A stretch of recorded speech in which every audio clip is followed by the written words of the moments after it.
Welcome to Recalculating Small Business. Like its award-winning book, Recalculating is dedicated to small business in America. Your hosts are Don Mazzella and Dan Perkins. Don Mazzella is the editor-in-chief of the Small Business Digest. Dan Perkins is a registered investment advisor with 43 years' experience in managing money. Dan Perkins here, your co-host, along with Don Mazzella of Recalculating for Small Business. Our radio program is dedicated to you, helping the small business owners increase their profits. We draw our name from Recalculating, voted the best small business book of 2017 by the Independent Press. In this book, it features ways to grow your small business. Now, here's Don Mazzella. Dan, we have often noted on these programs how much easier today it is to start a new business. Harder is promoting that new enterprise. Jeannete McClennan has a new book for startups and even seasoned small business leaders. And I love the title, Innovators Anonymous, 7 Steps to Get Your Product Off the Ground. Jeannete, welcome to the show. Thank you for having me. Well, before we do anything else, Jeannete, tell us a little bit about your personal background before we add your website. Sure. Yes. My background is serial entrepreneur. I've been in C-level positions for 5 startups. I got very lucky that one of my very first startups was MapQuest, and we were able to build that business, take it public, and for quite some time we were definitely a leader in mapping and in directions. I've since done other startups that have all been successful in one way or another, and actually that was the inspiration for the book that myself and my co-author wrote, Innovators Anonymous, and I'm so glad you like the title in that we really wanted to key in on practical steps as well as what it takes to withstand all of the emotional and trial and error that any good startup goes through. My website is McClennangroup.com, and we specialize in offering consulting services to usually large corporations that are looking to build an innovation lane so they too can behave like a startup. Well, can you spell out your website for our radio audience? Sure. It's Innovators, INNOVATORS, Anonymous, ANONYMOUS.com. Thank you. It's always important. Well, I'm going to start and ask a question and then turn it over to Dan. But my question is, why 7 steps? Is it because of the title, or are there actually 7 steps? And if so, start with the first one, and then we'll go through them. Sure. Yes. We came up with 7 steps after going through so many of our own startups or our work for major corporations and broke it down in this way because, one, we felt it made something that this idea of new product, new business, feel actually approachable. And also, just like anything else, once you break it down, it doesn't feel as overwhelming. The other reason for the 7 steps is we too often see that eager startups spend a whole bunch of their startup funds too soon. They spend it on things that they ultimately regret. And so this process allows you to actually maximize the use of your startup funds and, again, breaks it down in a way that you feel more confident when you are going to spend significant dollars. Particularly in digital businesses, the moment you get to development teams actually building product is when it takes time and dollars. So do your homework and utilize these 7 steps. So by the time you get to, it's really step 4, you've done your homework. So with that, I'll walk you through the 7 steps. And the first one is really about assess. And assess is when you're looking at everything from your competitive set to the strengths you bring to the skills that you innately have, which really is an advantage for your startup, and laying them out very honestly with the things you don't know, and where you could be up against competition in unexpected ways. We actually use a technique called tip the scale, which allows you to actually, like a physical scale, kind of really weigh out the things you're very confident in and the things you're less confident in. From assess, we move into observe, because we have found from experience that through a lot of experiments, setting up hypotheses, you can do a lot of tests without, again, spending a whole lot of development dollars. Understanding how consumers are doing something you want to replace or enhance, doing light experiments where you could use focus groups, or simply things like sitting in a store and observing behavior, are ways that you can really stress test your idea and see how it stacks up to other ways of doing that same thing, that same action. So we're a big supporter of the idea of observing your customer. All of our work throughout this, you'll see, is very customer-centric, which leads us to the next step, which is insight. And that allows you to actually document from this scale process and from light, quick experiments to lay out the insights. What have you learned?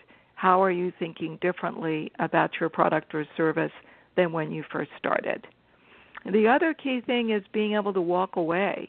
Sometimes good ideas don't pan out to be as original, or maybe just too difficult, or maybe you're not the right entrepreneur to put it forward. So right there in steps 1 through 3, you've saved yourself a lot of time and dollars, and also been really honest with yourself with whether to move forward. In create is where we are turning the corner with all of that information under our belts to decide what is going to be what's called your MVP. MVP stands for your minimally viable product. So that allows you to say, okay, if I strip this down and put out, kind of like a baseline for my product idea, what's essential to it, and what does it need to have in order to satisfy that consumer need? Now, again, you're smartly stepping into building your product experience. So think about things like Facebook are very mainstream out there.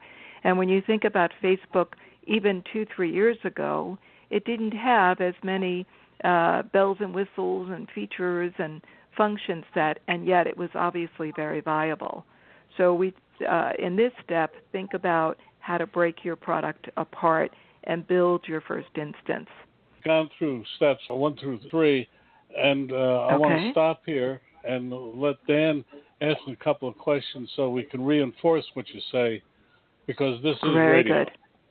Thank you, Jeannette. Welcome to the program. I was listening quite attentively to your steps, and I wanted to ask you, in the script that we have, that based on your press releases and your people, the word product is used. So are you talking about an object, a thing, something, or is that just a stakeholder could be a product and or a service? It could be a product or a service. We do tend to focus on digital product and services versus,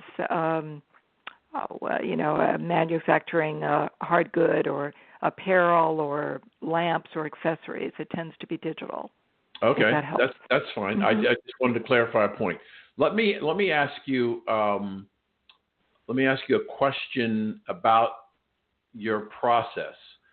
First of all, from what you've told us, it seems to do one thing that it's been our experience, and as Don and I both being serial entrepreneurs know from firsthand experience, our own experience, we're not as organized or as structured and detailed as other people might be. And I think that's somewhat of a trait of a lot of entrepreneurs who have an idea and run 700 miles an hour and maybe don't focus enough on all the details that you're talking about. But I have an interesting challenge for a client that I'm working on, and I can't even call it a small business. Let's just say, for conversation's sake, that somebody knocked on your door and they said, Jeannette, we can save the world. And what do you mean? Well, we can make life better for everybody in the world with our process.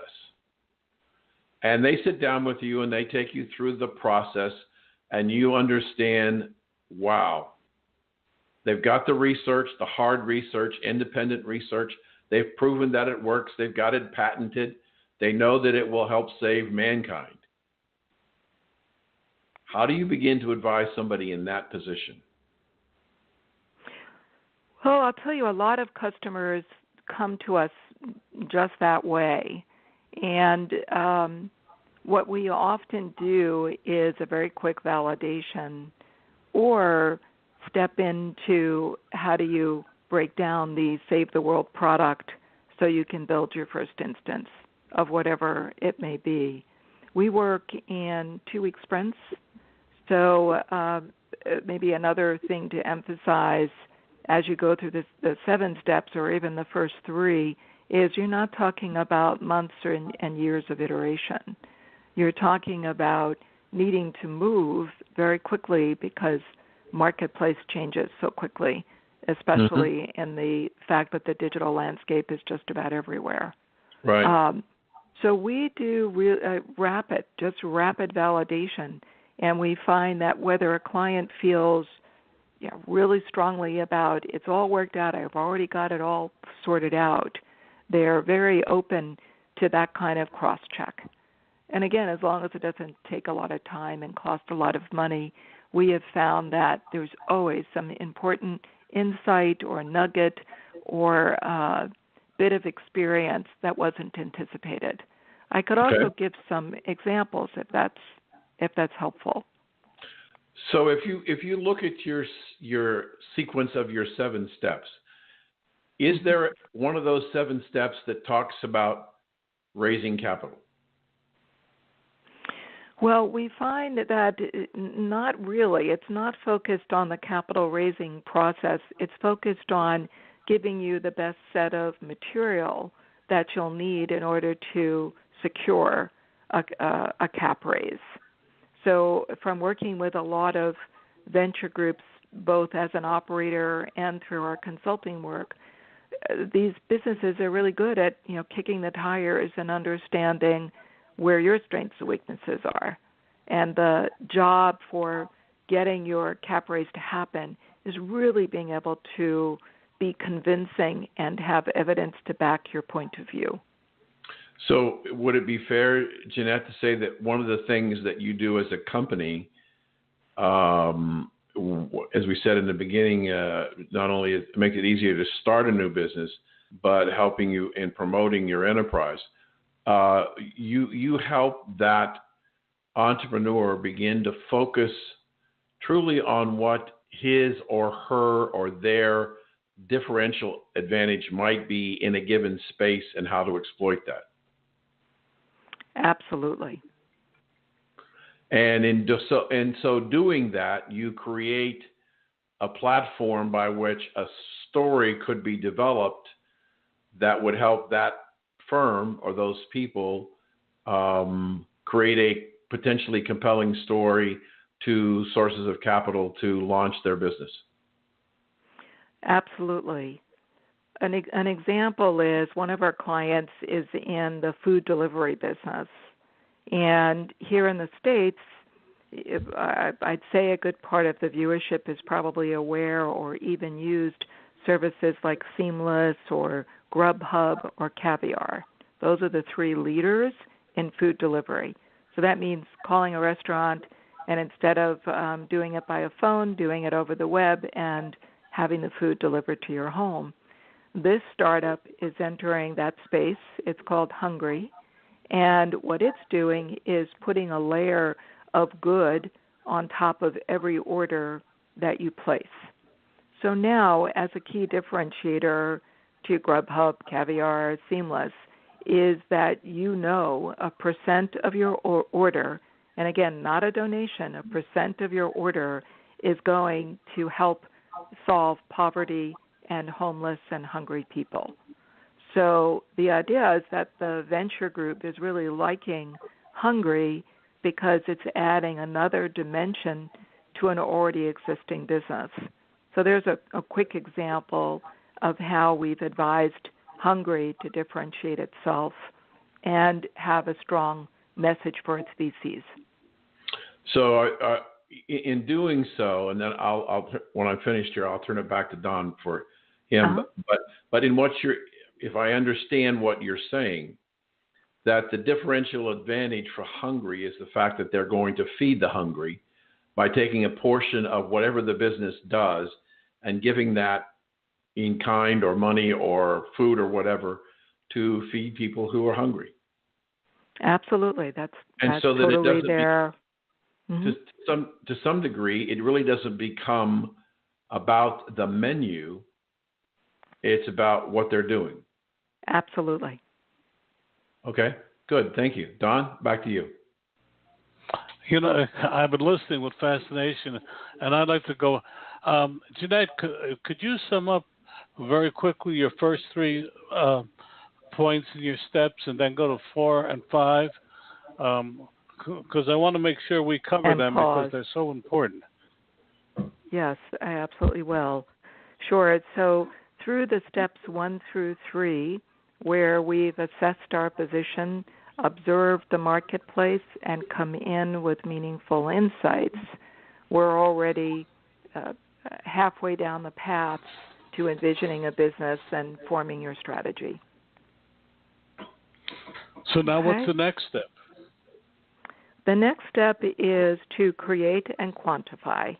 And in create, you're really envisioning your first instance of your product, having had your research and consumer insights under your belt, and you're building your what's called MVP, minimum viable product. From there, we also recommend that step 5, you quantify. So understanding what you expect to get and deliver to the market from your first product build. That step is often forgotten in the excitement of getting your product out there. We recommend betas where you're getting your first 100, 200 customers so you can begin to understand what they're using and what they're not using in your product offering. And then the final one? And then the final 2 are around learn and act. And in learn, you're taking that beta release, a couple of 100 customers is what we would recommend, and being able to refine the actual usage of the product. An example, again, with Hungry is we realized that it was really important to be able to quantify the amount of good that you're doing, or the amount of, we quantified in meals, the amount of meals that you've been able to produce from your orders. Customers really find that a compelling reason to prefer to purchase through Hungry than through other competitors. So there we go with setting up a hypothesis and learning that being able to quantify that sense of meals was really important to Hungry's growth strategy.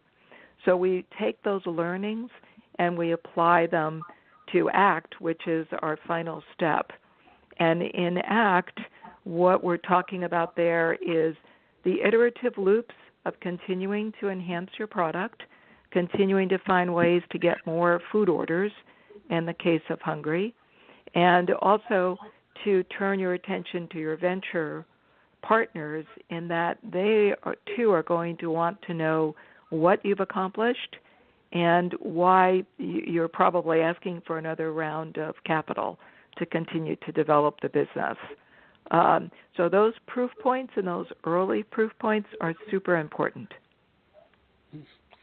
And the name of your book and how people can, and your website? Sure. Yes, you can learn more about Innovators Anonymous at our website, where you can download the book. It's also available at Amazon.com, so you can get it in formats from digital to printed copies. It is a book with a lot of illustrations, a lot of charts and diagrams. We find that lots of readers use it as a workbook where they come back to it time and again. So the idea of marking it up and using it to help you in the product refinement process is, in our opinion, a good way to utilize us. You can learn more about McClennan Group at my site, which enables you to see case studies from various clients that we've served over the years. I'm going to ask one more question and turn it back to Dan for the final three. But all this presupposes that there's money available. How do you help people identify the source of capital? Well, a lot of it is it's really all about a matchmaking process, and the reason why I say that is the venture community has become so large and diverse that you find venture groups that specialize in different types of products and services. So my recommendation would be to make sure you've really figured out, again, the product, the attributes, where you want to target. And then you're going to be able to carve up the world of venture down to those who invest in your category. So, for instance, using Hungry as an example, we focus on either those who have invested in businesses like Grubhub and Caviar, or they're in the restaurant and food businesses. So a venture for blockchain, for instance, wouldn't have the type of depth of knowledge of the food and food delivery category that you want. So right there, you can align yourselves with the right venture groups. Also, there's a lot of movement in angels and super angels. So depending on where you are and the size of your cap raise, if you're really just starting out, it's probably likely to be with angels and super angels. There are communities and lists that follow that community as much as there are straight-up venture community sources. To break it down a little bit further, if you're looking for a couple $100,000, $50,000, $100,000 to really test your idea, you're definitely in the angel part of the process. If you're looking for anywhere from, I'll just say $1 million plus, although there's always exceptions to every rule, that's when you're past your friends and family or angel round, and now you're looking for more sizable funds. The other distinction along the way is results. The venture community has matured dramatically in the past 10, 15 years, and they're really demanding proof of concept before they'll fund. I find even angels are getting more discriminating, as they should be, with being able to see that this is a viable initiative. Well, Dan, you get to ask the last questions. Yeah. Following up on what you were just talking about, Jeannette, it used to be a number of years ago, before the stock market crash in 2008, in the heyday of venture capital and private equity, the cost to an entrepreneur to get money was huge amount percentage of their business, and in many cases losing control. Is that still the case, or has it gotten a lot more reasonable in terms of fees? Oh, wow. That's I really don't think so. I don't feel that the crash really affected the strong and often bullish position of, in particular, the venture crowd. Private equity, I would stay away from completely. They're really built for much bigger businesses. And so the economics and even the structure of a private equity group often doesn't align well with startups. The point is to really understand the valuation of your company, understand whether you have intellectual property that you can protect and patent. There are so many assumptions that go into understanding how much capital you're going to give up to your venture partner. It's tricky waters. It's often maybe a little more complex than it ought to be. I think a lot of advice that I'd give the startup is don't be too anxious to take in capital at any valuation, any percent of ownership. Really pull back, and it's probably this approach to always assessing things that I find helps eager startups make better decisions. And I think also it's just your own assessment of how strongly you feel about the concepts, the individuality of it, its ability to sustain in very difficult and competitive landscapes out there. Yeah. At the same time, it's not to discourage, but it's to ask each individual to be very honest with themselves and very measured. Let me see if I can squeeze in one more quick question. As a user of Blue Apron and some of the early adopters of meals to go, meals delivery, what I've noticed recently, there are a lot of new players, and the menus have gotten so strange, mixes of different fusions and styles within the same meal. It's like you wonder how they develop the menu. But is that a function of just being the space is being overcrowded and people are trying to find ways to differentiate themselves by mixing up their menus? Yeah, it's a great question, because actually within the food delivery sector, the Blue Apron, which unfortunately had a disastrous IPO, was much more about recipes for you to cook at home. So it's a completely different market. It's almost more equivalent to what you see in the Birchboxes of the world, where that's the cosmetic sector, and they're giving you a whole bunch of product samples. Mm-hmm. Well, actually, Blue Apron was really giving you the ingredients to cook at home. Mm-hmm. So it's a very different market than the food delivery crowd, which is just making it easier for you to get that, fancy pizza delivered to your home, already cooked and prepared and heated and ready to go. So there are splinters and various different service offerings to bring goods into the home. Blue Apron, I'd suspect, probably had a lot of operational problems in that right. They probably did make the meals a little too fancy and a little too hard to follow, to your point. I noticed recently as I was driving past McDonald's, they've got a deal with Uber where the Uber drivers deliver your meals. Are they a competitor of Hungry? No, that is really food delivery, so that is more of how to get the food to your home. So actually, Hungry can work quite nicely with Uber to support restaurants who may not have delivery capabilities. Okay. Also, the distance with which you have to travel, whether it's urban or suburban or rural. So actually, it's one of the partnerships we're looking at. Good. Thank you. Don, back to you. Well, we've been talking with Jeannete McClennan. She's has a terrific new book out. Jeannete, the title of the book again and how the people can reach you? Sure. It's Innovators Anonymous, and it is available on Amazon. And I can be reached at McClennan Group. My site, email is there. More than happy to answer questions. And would you like me to spell the name of the book again? Would that be helpful? Please. Innovators, INNOVATORS,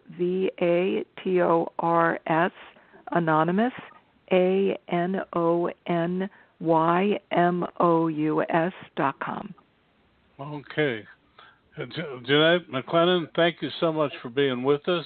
A link to her website will be on recalculating.biz tonight, where you can hear this program and every other past and future recalculating program. Jeannete, thank you so much for being with us. Well, thank you. It was a pleasure. I so enjoyed talking with both of you. Thank you. Want to know more about health savings accounts for your company or yourself? Go to 2hsa.com and get a free employer's primer. Health savings accounts are a cost-effective way of offering health care benefits to your employees and yourself. HSAs build retirement funds for your employees, improve morale, and reduce your health care benefit cost.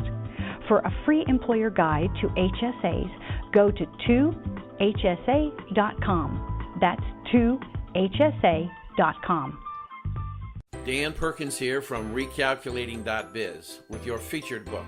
I want to tell you about a recent interview I had with Bob Bethel, a turnaround specialist with lots of success in small business. Bob's new book is Strengthen Your Business, Fail-Proof Strategies for Small Business. He tells us of his life successes and failures that have made him and his clients so successful. Over the years, Bob has brought 77 companies back from the brink and changed them into thriving, profitable businesses. His energy is amazing, and at 74, he proves that you can still have a great deal to give others if you just try. His suggestions are easy to understand and very helpful. One insight struck me was that most companies do not have a plan. The old Chinese proverb says, if you don't know where you're going, then any road will take you there, is true today. Bob Bethel's book, Strengthen Your Business, can be found at Amazon.com or can be ordered at your local bookstore. This has been Dan Perkins with your Recalculating.biz featured book. Dan, Leyna Topete has created a lifestyle company called Impromptu. That's Impromptu, T-U at the end, which launched last year appropriately on National Lipstick Day. She's here to talk about her company and her efforts. And I'm going to start it off by saying I've seen a lot of websites in my time, and I've seen a lot of small business websites, but yours is one of the best because, amongst other things, it features you, Leyna, and it is absolutely a fantastic website, and your product is fantastic. But before we go into it, tell us a little bit about yourself, how you came to be a small business entrepreneur. Thank you so much for having me, I first want to say, and thank you so kindly for your positive words.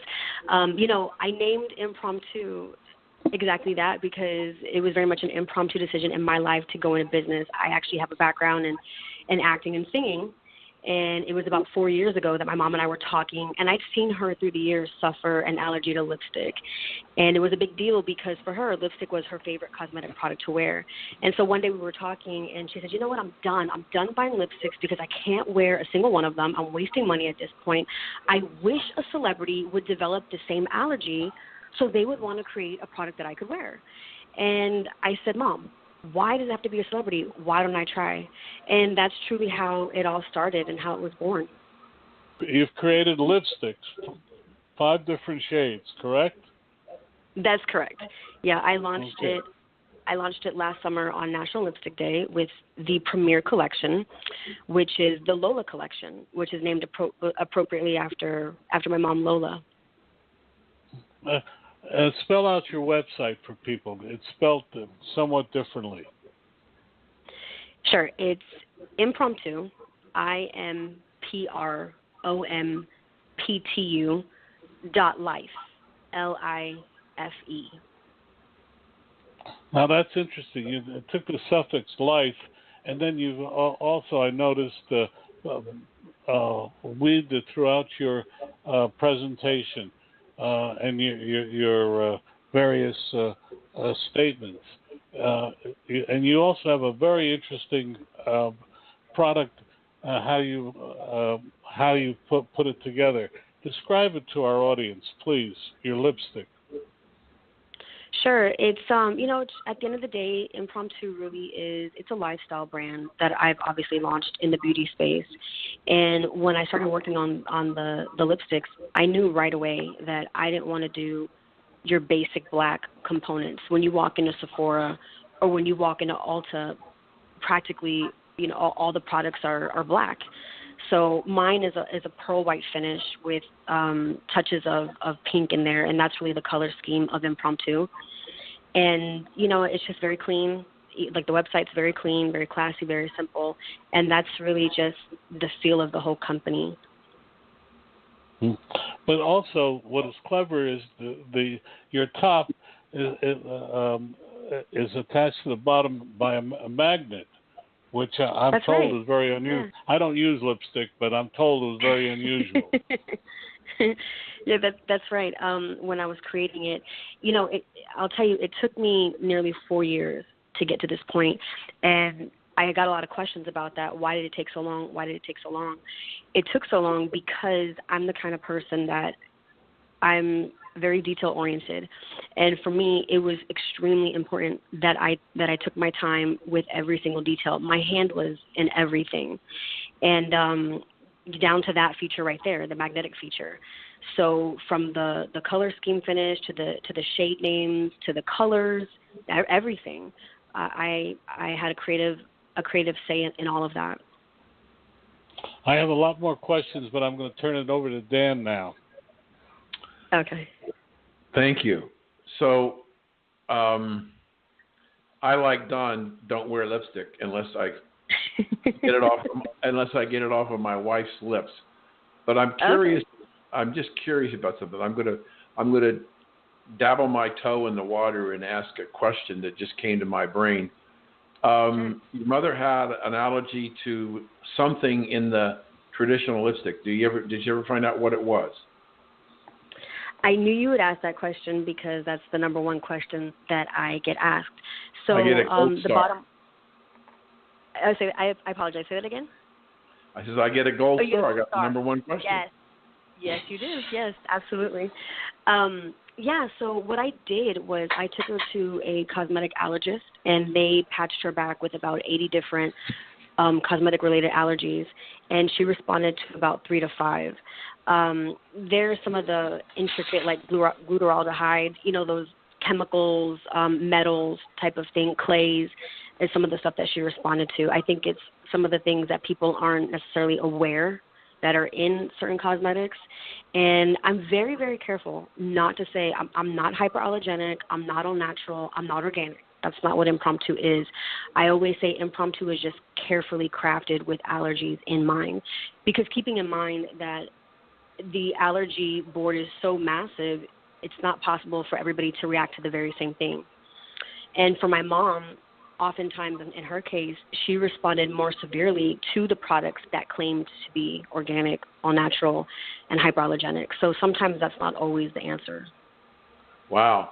So again, going into an area that I'm not an expert on, Sure. It would seem to me, and I believe I have seen this, and you could certainly respond if I'm off the wall, but I've seen stories about women who have developed allergies to traditional makeup in general, but in lipstick also, and their alternative was tattoo, a color right. that would be acceptable to them. Did your mother ever think about that? No, I don't think that was ever really a consideration. I think that for some people that works, but I think it also takes out the fun of being able to switch up the colors. Yeah. Not being able to change the colors. And is that important? I mean, I maybe I have the wrong impression, and I'm glad my wife isn't listening right now, or I'd be in serious trouble. But I always have the impression when I look in the medicine cabinet or her makeup and I see lipstick, I see, maybe just a couple of colors. And I don't know that she's, she tries all kinds of different colors and she has a whole palette of colors. Do women tend to find colors that work with them and their skin tones and then stay with those through most of their life? I think some do and some don't. I mean, I think for sure you have women that like to stay within their comfort zone. I've certainly seen it with my collection when I've had the opportunity to meet a lot of the ladies and present the collection. I'll tell you my number one seller is the nude color of the collection, which is called Café con Leche. And a lot of women are drawn to that because I think it's a nude shade that is pretty universal, but also it's a safe color. People, it takes, I guess, somebody really brave in a sense to want to play with some of those vibrant colors. Some people are very, I guess, more or less just scared to go there, because I have a shade called the Bronx, and I have a shade which is a purple, like a really pigmented purple color, and then I have a really pigmented pink color as well, which I think they're all gorgeous colors, but not everybody, is attracted to the whole spectrum of the rainbow, so to speak. So I think for somebody who's comfortable with their everyday go-to shade, getting tattooed, that's perfect. But if you have somebody that likes to play with different colors, play with liquid lipstick, semi-matte, lip glosses, it's not really an option. Yeah, there are some women, and I'm not being sexist here, I'm just being observing, some women who look spectacular in a bright red lipstick. Other women should never put it on, even though they do. Well, it's true. It's absolutely, it's just the truth. I mean, I personally don't think I look the best in red. I think I look better in toned down nudes and some of the cranberries. My mom looks phenomenal, in a red. So you're speaking the truth. Okay. So how do you distribute your product? So right now I'm just online, just on the website right now. I have a couple ideas of where I'd like to go with it in the retail space, but it's being in business and being a small woman-owned business. It's definitely, as anybody would expect, it takes a massive undertaking to try to get it, into some of those big spaces and be seen and all of that, which is something I'm working very, very heavily on right now, is trying to land my first retail space. I read an article. I'll ask you one more question, then I'll throw it back to Dawn. I read an article recently about Saks Fifth Avenue. Mm-hmm. And when I don't know where you live, but if you've ever been to Fifth Avenue in New York and you go to Saks and all the Lord & Taylor and all the stores, when you walk in the front door, you are overpowered with the scent of perfume and stuff. They're pulling all those counters back and are beginning to minimize the wave of fragrances that are coming out of with sprays and colognes, and people have been repulsed by the flavors and the smells. I agree with you. It must be tough to get into a big box store and compete with some of the major brands in makeup. But looking at the e-commerce side, the internet side, how has your business been doing? It's doing good. What I can say that I'm very thankful for is every month there's increase, every month there's steady growth, new opportunities, and as an entrepreneur and a new one, right now, one of the coolest feelings for me is when I'm getting approached. Sometimes you think nobody knows about me, and of course I've done quite a few things. I just got back from Dallas, at the Indie Beauty Expo. I did an event in New York, and I was in Florida. So I'm getting out there, and you just kind of you do what you got to do, and then you keep it rolling. And I guess you kind of have this feeling like nobody knows about me, and then you get the call like, hey, we spotted you here, we heard about you here, and that feels so cool. So e-commerce is definitely a great space to be. Business is so different these days. Obviously, if I were to be doing this 20 years ago, it'd be a whole different ballgame. Right. But I think the world is structured now. The business world is structured now where it's just a lot more friendly for entrepreneurs. If you have a business idea and you want to do it, there are so many more resources available now than there probably was, back then. What are your sales? What are my sales? Yeah. What are you selling? You want to know how much I've done in business? How much have you sold? You don't have to answer that if you don't want to. You don't have to answer that if you don't want to. But the reason I was asking is, have you thought about auditioning for Shark Tank? so funny that you would ask that because I'm a big fan of Shark Tank, and I've probably already watched every single episode, and I already, unless I walked in there and sealed the deal with my charm, I just have the feeling that I wouldn't be quite ready yet for them to take me over. Plus, I'm not ready to give up any shares of my company.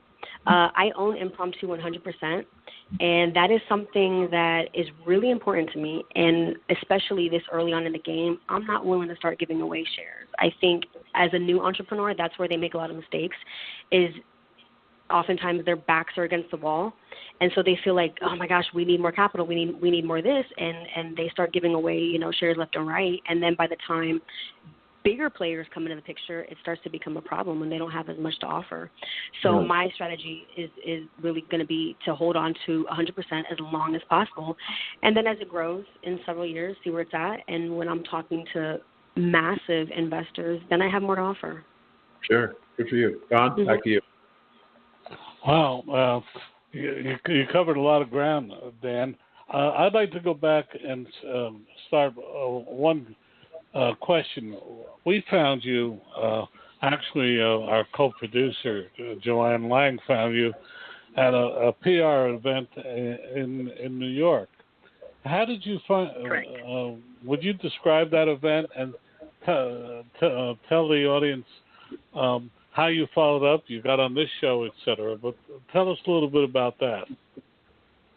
Yeah, that event was a great event, and actually it's I found that event through, I want to say, I did the Oscar, one of the gifting suites for the Oscars this year. So I was scouted from that event, which brought me the opportunity to be in New York for the consumer product event that Joanne found me at, and it was a nice little event. We had several different vendors there, from alcohol to lipstick to just different things. And I got the opportunity to, well, we all did really, but we all got the opportunity to speak with, press and media and share our brands and get that visibility, which is so important right now. And thankfully, Joanne, was so kind and nice, and we exchanged business cards. And I live in California, so I'm still kind of trying to catch up with all my contacts from Dallas to New York. And I spoke with her, and you guys have been so gracious enough to allow me to be on your show and talk about my company. So thank you again for the opportunity. Well, I'd like to point out at this point, one of the critical things is follow up. Absolutely. We as the press attend events like that, particularly in New York. But I'm always surprised how few people at booths and at shows like that follow up. So you followed up, and you ended up on this show and other shows. But now my question is, how do you manufacture your product? Where do you manufacture it? So the first purchase order that I placed was done partly overseas and then partly here in California. Now I'm getting ready to launch my premier lip scrub in October, and I've since switched manufacturers, and now everything at this point moving forward with Impromptu will be all made here in the U.S. Why do you want to do that? Is it because of the distances? What is your rationale behind it? And obviously price is one of them, but what is your other rationale? Well, it was just in my experience during that process of working with an overseas manufacturer, there's less quality control. And I can tell you that had a decent percentage of the reason being why it did take so long. Because for me, being a perfectionist, being so detail-oriented, I wasn't willing to just overlook certain things. And when I tell you that I'm a stickler for, details and perfection, I mean, it's no exaggeration of the truth. So there were a lot of back and forth, and I thought it was a waste of time in certain ways because it was just a matter of, again, just the quality. I'm not there to oversee it. And I think the other part of that, too, is a lot of people, here in the U.S., a lot of people love to support brands that are made here, and so I'm no different. I would have loved to have started doing that from the get-go. Moving forward now with more knowledge and more resources, I can do it. So it was a no-brainer for me to want to switch sides and be done all over here. Wow. Your website again for our audience, spell it out for them. Sure. So it's impromptu.life. IMPROMPTU.LIFE.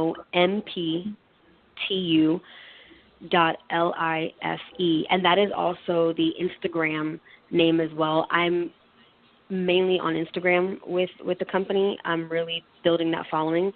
And, if they want to follow me on there as well, that'd be great. Tell us about the product you're thinking of launching this in October. What's it about, and why October? Sure. Well, I would love for it to be tomorrow if I could, but of course it takes time. So that's probably the soonest it can be accomplished. And it is the much awaited, anticipated lip scrub. Nobody likes to have chapped lips, of course, and so I love lip scrubs. You just can't get enough of them. So I'm working right now on the first lip scrub and getting the formulation ready and the scent right and the packaging right. It's a process. I want to maintain the integrity of this product as I've done with the first 5 lipsticks. It's really important to me because I've received a lot of consistent feedback, especially at all the shows that I've done, which makes me really happy, which is people love the packaging. They love the look of it. They love the feel of it. The lipsticks, a lot of the feedback that I've received around the lipsticks are they're creamy, they're highly pigmented, they're long wearing, and these are all things that, you guys may not know this, but as women, these are all things that they look for. Long wearing, not drying, and, that great pop of color. So I was able to accomplish that. My producer, Joanne, is saying, pointing out to me again, explain how you came up with the idea of the magnet to hold the lipstick together, the lipstick top to the bottom. Sure. Well, when I was working with the manufacturing company at the time, I think that was probably about the third component that I saw, and once they presented that one to me with the magnet factor to it, it was like, oh my gosh, that's so cool. And it's funny because a lot of women compliment that. I probably didn't really give it enough credit at the time. I knew people would like it, but I didn't know how much they would like it. And they always say to me, oh, this is so perfect, because sometimes you lose the cap in your purse and then you have lipstick all over the place. So that's so perfect. So I'm glad everybody's liking that factor. Well, Dan, back to you for the last 2 questions. Thank you. I'm curious about the scientific side. How did you build your formula? Well, basically it's a lot of tweaking. It's a lot of back and forth. So, more or less, if you look at lipstick ingredients, no matter what the brand, they're not going to be uber different. So, I took a couple samples of certain things that I liked and then added some things that I wanted in there, subtracted the things that I knew my mom, couldn't be exposed to. And that was probably the lengthiest part of the process. There was a good portion, I would say several months, of having the factory come up with something, having it get back to me. My mom was the guinea pig the whole time, and she was such a champ because probably like the first 4 or 5 formulations, she had a reaction. So so it was that was the process of it, and that's the process of it now. That's how the lip scrub's going to be no different. We're just starting, and it's going to be a matter of I sent them over certain things, oils and things that I want in it, and then they'll craft it, get it back to me, and it'll just be a matter of narrowing things down until it's exactly how I want it. When you first started, did you make this on your kitchen stove? No, I'm one of the few people that don't have that as the beginning part of my story, because I read that all the time. I was looking for a product that I wasn't on the market, so I just went into my kitchen, I pulled some ingredients, and no, it didn't work like that for me, truthfully. So So there are contract cosmetic manufacturers. Is that the proper terminology? Yeah, I would say so. Absolutely, that's the you gave them the basic ingredients. They formulated. You designed the packaging, and do the lipstick makers produce the package, or does it go to somewhere else? Well, I worked with a company here in California that did the secondary packaging, which is the individual boxes that the lipsticks go in, and they manufactured the boxes. He's a really good friend of mine through my networking out here in California, so he did that. But me and my marketing team, we came up with the design of the box. So I can tell you very proudly that not one single piece of this lipstick line was just like selected out of a catalog, so to speak. There's a personalized touch in every way, which was really important to me. So, would you do it again? It's funny that you would ask me that, because in my own thoughts, I've wondered if I had to do it all over again, would I know how, and could I? I think the answer is yes, because turns out I love business, and this is what I want to do for the rest of my life. And that's so much of the messaging behind Impromptu is I want to encourage women to live life more spontaneously and in the moment. And what I always say is that this business is my impromptu moment. And I just think that in life, oftentimes the best things that happen to us are the things that we never planned on. And so it's all about living life unscripted, which is a tagline, going with the moment, just have fun in life, basically. It's not about being careless or callous or anything, but it's about just taking chances, because you never know what might be on the other side of that door. Right. So, yeah, absolutely. And as a matter of fact, I already have some other business ideas that I'm kind of pursuing. I'm lining things up on the side, because I'm very creative, and I see in 5-6 years, I see me running several different businesses. So you're becoming a serial entrepreneur. Absolutely. Good. It's the best way. I think it's the best way to be. Thank you for your time. Don, back to you. Thank you. We're talking with Leyna Marie Topete. She's yes. the founder, chief bottle washer of Impromptu. Again, Leyna, how you spell your website and how people can reach you? Sure. They can check out the website, which is impromptu.life, IMPROMPTU.LIFE,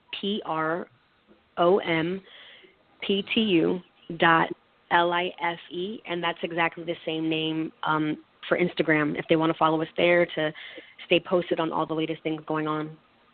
Thank you so much for joining us today. You can hear a link to your website will be on recalculating.biz tonight, where you can hear this and every other recalculating program. And you can also take a survey and tell us what programs you'd like to hear. Thank you so much, Leyna, for being with us. Thank you again for having me. I appreciate it. In New York this week, 500 managers and bankers from across the fintech world met to discuss the rising use of online financial resource companies. It was the latest of a number of such concaves across the country. What does it mean for small business leaders? Speaker after speaker droned on about the funds available to grow their small businesses. Other panelists talked about the ease such companies are making the loan process. Finding the money to grow can be as short as an hour. Some speakers said the average was 3 days versus going to a more traditional banking resource, which could take up to 3 months. But as one speaker pointed out, small businesses can suffer in one way from the fintech revolution. The personal banking touch that puts the small business leader in physical proximity to the banker, that personal touch that can come in handy should growth plans not work out exactly as expected, is not there. There is an old saying, when you owe enough to the bank, you own the bank. Most banks won't let that happen, but having a personal relationship can ease some issues.